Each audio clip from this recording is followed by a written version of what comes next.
Hello everyone, আজকে আমি explain করব মনস্টার সিরিজের পার্ট 42। আগের পার্টগুলো আমার চ্যানেলে আপলোড করা আছে, আপনারা চাইলে ওইগুলো আগে দেখে আসতে পারেন। তো গত পর্বের শেষের দিকে আমরা দেখেছিলাম লি এবং জিনা রাস্তায় দাঁড়িয়ে কথা বলছিল। লি তাকে সব কিছু খুলে বলে, কিন্তু জিনা এখানে দুটানার মধ্যে দিয়েছিল, কারণ সে তো অ্যান্ড্রিওকে আগে থেকেই কথা দিয়ে রেখেছে বিয়ের জন্য। এখন তো সে চাইলেও লিকে কোনো কিছু বলতে পারতো না, যার কারণে সে দুটানায় পড়ে যায় এবং কান্না করতে থাকে।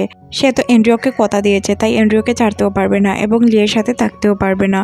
তখন সে বলে যে আমি তোমাকে বিয়ে করতে পারবো না বা তোমার সাথে সারা জীবন থাকতে পারবো না। আমি অ্যান্ড্রিওকে কথা দিয়ে দিয়েছি যে আমি তাকে বিয়ে করব। অ্যান্ড্রিও আমাকে অনেক উপকার করেছে, যার কারণে তার আমি এই ঋণ পরিশোধ করতে পারবো না। এই বলে সে হাত সরিয়ে নেয় লিয়ের হাত থেকে আর বলে, লি আই এম সরি, আমি তোমার সাথে থাকতে পারবো না। জিনা এখান থেকে চলে গিয়ে অন্য একটি জায়গায় বসে কান্না করতে থাকে, কারণ সে চাইলেও কোনো কিছু করতে পারতো না। এদিকে আমরা লিখে দেখতে পাই তার কাছে সব বোনসের পেপার চলে এসেছিল।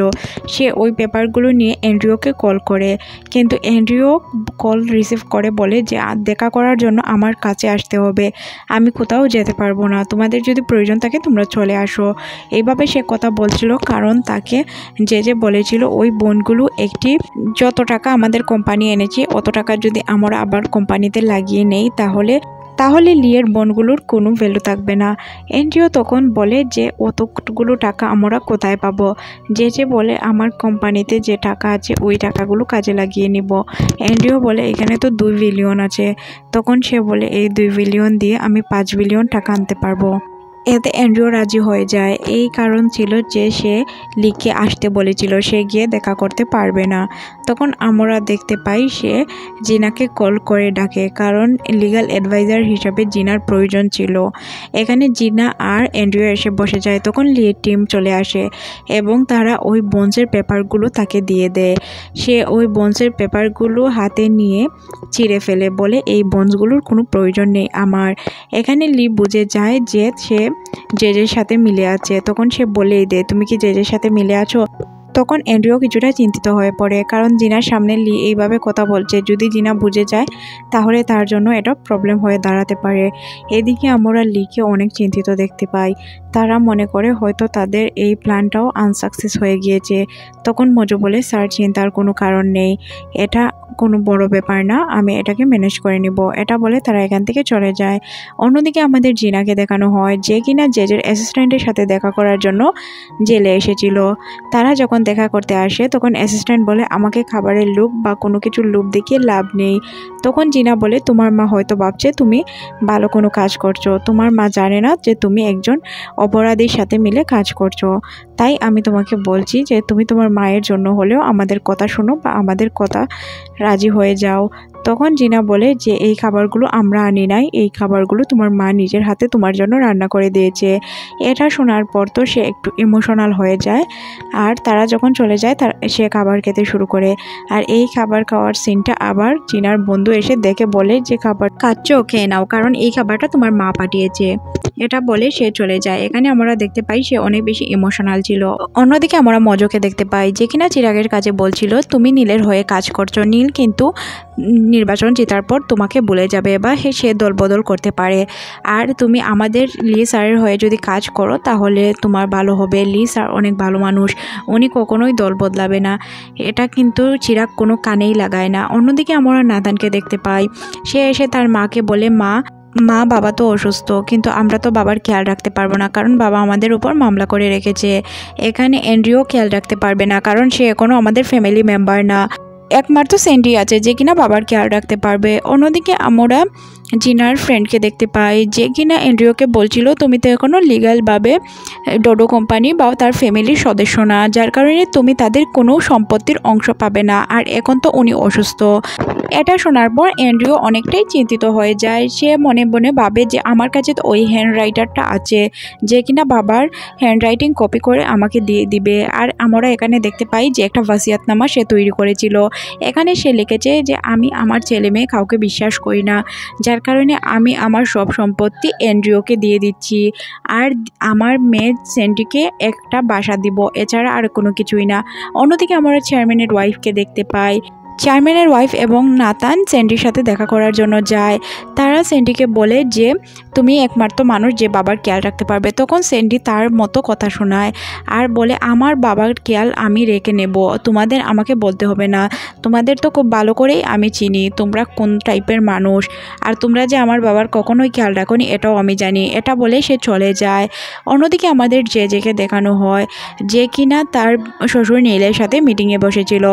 এখানে নীল শুধু জেজের কথাই শুনছিল, জেজের যত প্ল্যান বলছিল সব কিছু সে মিলাচ্ছিল, কিন্তু অন্যদিকে যে চিরাগ তাকে এত কিছু বলছিল এইসবে সে খেয়ালই করে না। চিরাগ এখানে খুব ভালোভাবেই বুঝে যায় তার এখানে কোনো ভ্যালু নেই আর তা কারো কোনো প্রয়োজন নেই। সে এটা নিয়ে চিন্তিত হয়ে চলে যায় ড্রিঙ্ক করতে। সে যখন ড্রিঙ্ক করছিল তাকে ফলো করছিল মজো। তো মজো লিকে নিয়ে আসে, লি তার সাথে কথা বলে। তখন সে যতই তাকে বোঝানোর চেষ্টা করে সে বলে আমি কখনোই নীলকে ধোঁকা দিতে পারবো না। তখন লি বলে আমি তো আপনাকে ধোঁকা দেওয়ার কথা বলছি না, শুধু বলছি আমাদের সাপোর্ট করার কথা, আর আপনার আমার শত্রু হচ্ছে জেজে, আপনিও নীলের কাছাকাছি যেতে পারছেন না শুধু জেজের জন্য, তাই আমাদের লক্ষ্য হচ্ছে জেজেকে ধ্বংস করা, আপনি এতে আমাদের সাহায্য করুন, এছাড়া আমাদের আর কোনো কিছু প্রয়োজন নেই। এখানেই সিন কাট করে আমাদের চেয়ারম্যানের কাছে নিয়ে যাওয়া হয়। চেয়ারম্যান নিজে নিজে ওঠার চেষ্টা করছিল কিন্তু সে উঠতে পারছিল না। তখন সে তার পিএকে বলে আমার ওয়াইফ হয়তো আবার আমার মেডিসিন চেঞ্জ করে দিয়েছে, তুমি যাও ডক্টরের কাছে গিয়ে আমার রিপোর্টগুলো নিয়ে আসো, তাহলে আমি ওই রিপোর্টগুলো দেখে বুঝতে পারবো। তখন ডক্টরের কাছে গেলে ডক্টর রিপোর্ট দিতে চায় না। অ্যান্ড্রিউ এসে বলে যে আঙ্কেল আমি না করেছি ডক্টরকে আপনার কাছে রিপোর্ট না দিতে, কারণ বাবা আমাদের সাথে 6 মাসের মেহমান। তখন অ্যাসিস্ট্যান্ট বলে তুমি এতদিন আমাদের বলোনি কেন, আমাদের এখনই চেয়ারম্যানের ওয়াইফকে জানাতে হবে, না হয় এটা অনেক বড় প্রবলেম হয়ে যাবে। তখন অ্যান্ড্রিও বলে সমস্যা নেই আঙ্কেল, আমরা খুব তাড়াতাড়ি জানিয়ে দিব। এখানে আমরা দেখতে পাই তার অ্যাসিস্ট্যান্ট এসে বলে যে চেয়ারম্যানকে খুঁজে পাওয়া যাচ্ছে না। তখন আমরা দেখতে পাই চেয়ারম্যান অনেকটাই পিছনে চলে গিয়েছিল। সে তার ওয়াইফকে এসে প্রপোজ করে বিয়ের জন্য, বলে হানি তুমি কি আমাকে বিয়ে করবে। এখানে আমরা বুঝতে পারি যে তার ডিমেনশিয়া অনেকটা মারাত্মক পর্যায়ে পৌঁছে গিয়েছে। এখানে তারপর সে খাবার খেতে শুরু করে। স্যান্ডি এবং নাতান তার বাবাকে বসে বসে দেখছিল। স্যান্ডি এখানে অনেকটা ইমোশনাল হয়ে বলে যে বাবা তোমার এরকম অবস্থা হবে আমরা কখনো কল্পনাও করতে পারিনি। তখন সে বলে যে আমাকে বাবা বলে ডাকছো কেন, আমি তো এখনো বিয়েই করিনি। তখন সেটি উঠে চলে যায় আর তাদের বাহিরে দেখা হয় অ্যান্ড্রিওর সাথে। অ্যান্ড্রিও এসে বলে বাবা আর শুধুমাত্র 6 মাস বাঁচবে, এর বেশি বাবাকে বাঁচানো সম্ভব না। এখানে সেন্টি বলে যে কেন বাবাকে আর বেশি দিন বাঁচানো সম্ভব না, তুমি না আসলে আমাদের বাবা আরও বেশি দিন বাঁচত। এদিকে আমরা পেনিকে দেখতে পাই যাকে চায়না থেকে আনানো হয়েছিল।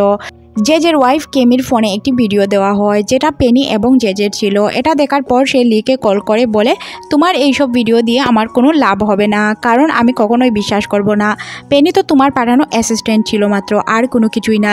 লি বলে একটি ভিডিও দিচ্ছি, ওই ভিডিওটি আগে দেখে নিন তারপর কথা বলুন। এখানে ভিডিওটি ছিল ওই দিনের যেদিন জেজে নির্বাচনে জিতেছিল। পেনি তাকে বলে যে আপনি কি আপনার ওয়াইফকে পছন্দ করেন।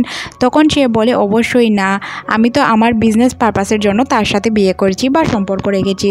তখন পেনি বলে যদি আপনি আমাকে পছন্দ করে থাকেন তাহলে এখনই কিস করুন। এখানে আমরা জেজের সাথে সাথেই পেনিকে কিস করে আর ওইগুলোর ভিডিও দেখতে থাকে তার ওয়াইফ। এসব দেখে সে অনেকটাই কান্না করতে শুরু করে।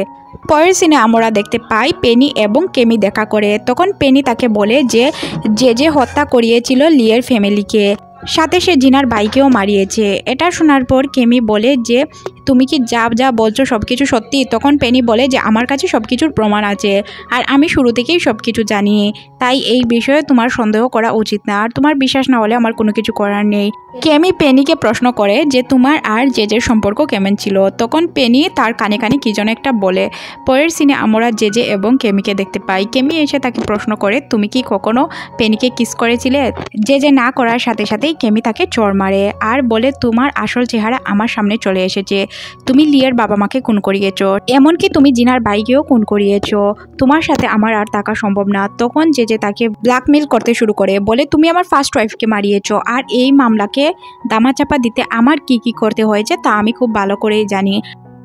কেমি জেজের কোনো কথায় ভয় না পেয়ে এখান থেকে চলে যায়। অন্যদিকে আমরা জেজেকে দেখতে পাই যে কিনা অ্যান্ড্রিওর সাথে মিটিং করার জন্য তাকে রেখেছিল।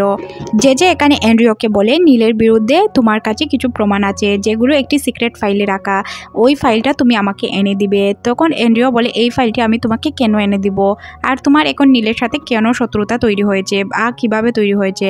তখন জেজে বলে এত প্রশ্ন না করে ওই ফাইলটি আমাকে এনে দাও। সিন শিফট করে আমাদের মজো এবং চেয়ারম্যানের অ্যাসিস্ট্যান্টকে দেখানো হয়। চেয়ারম্যানের অ্যাসিস্ট্যান্ট মজোকে বলে স্যারের ফাইলটি আমাকে এনে দিলে অনেক ভালো হয়, স্যারের কী প্রবলেম হয়েছে এটা আমি জানতে চাই, কারণ আমি অ্যান্ড্রিউকে বিশ্বাস করি না। মজো এখানে তাকে আশ্বাস দেয় যে সে ফাইলটি এনে দিবে। তখনই সিন শিফট করে আমাদের দেখানো হয় যে গ্রে চলে গিয়েছে ওই হসপিটালে, আর সে ওই ফাইলটিকে কপি করে নিয়ে আসে আর এনে অন্য একটি ডক্টরকে দেখায় নিয়ে। ডক্টর বলে চেয়ারম্যানের অবস্থা খুবই খারাপ, ওনাকে যদি বাঁচানোর ইচ্ছা থাকে তাহলে একটি সার্জারি করা যাবে, ওই সার্জারিতে উনি বাঁচবেন কিনা এটার কোনো গ্যারেন্টি নেই, 10% চান্স আছে ওনার বাঁচার, আর যদি লন্ডন থেকে কোনো ডক্টর আনা যায় তাহলে 30%। এটা শোনার পর লি সাথে সাথে চলে যায়, সেভাবে চেয়ারম্যানকে যে কোনোভাবে বাঁচাতে হবে। লি গিয়ে সেন্টির সাথে দেখা করে, সে সেন্টিকে বলে যে তোমার বাবার বাঁচার চান্স 10% আছে যদি অপারেশন করা হয়। তখন সেন্টি বলে এখনই করাও। লি এখানে উত্তর দেয় যে তোমার ফ্যামিলির সাথে আমাদের কথা বলতে হবে, না হয় আমরা একা একা এই সিদ্ধান্ত নিতে পারবো না।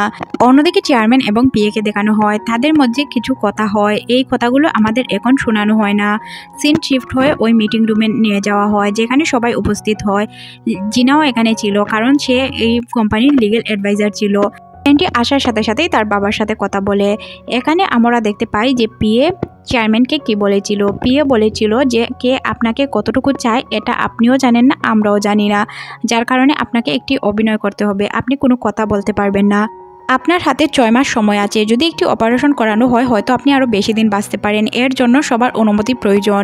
আপনি এখানে বুঝে নিতে পারবেন যে কে আপনাকে কতটুকু চায় বা কে আপনার পজিটিভ ভোট করে বা নেগেটিভ ভোট করে, এর কারণে চেয়ারম্যান কথা বলছিল না। এখানে আমরা দেখতে পাই যে সবাই মিটিং শুরু করে দেয়।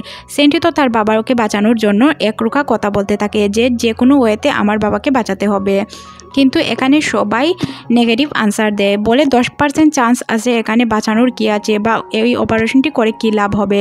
সেন্টি বলে 1% চান্স হলে অপারেশন করতে হবে। অ্যান্ড্রিউ এখানে বলে যে এতই যেহেতু গুরুত্বপূর্ণ তাহলে লিয়ের অপারেশনটা কেন হলো না, লিয়েরও তো মাথায় বুলেট জমা আছে, সে কেন এই বুলেটটি বার করলো না।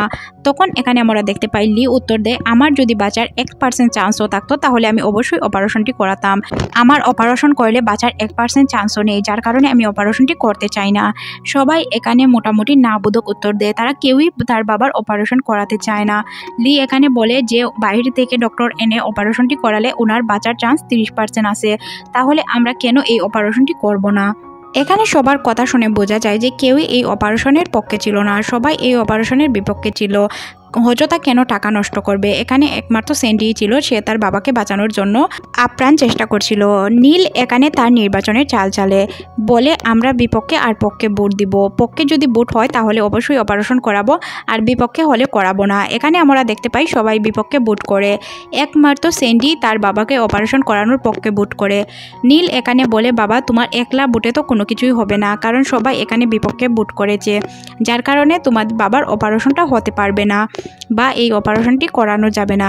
এখানে আমরা দেখতে পাই এতক্ষণে মুখ খুলে চেয়ারম্যান, সে বাঘের মতো গর্জে ওঠে, তার গর্জন দেখে লি অনেকটাই চমকে যায়। এর মধ্যে দিয়ে সিরিজের এই পার্টটি শেষ করে দেওয়া হয়।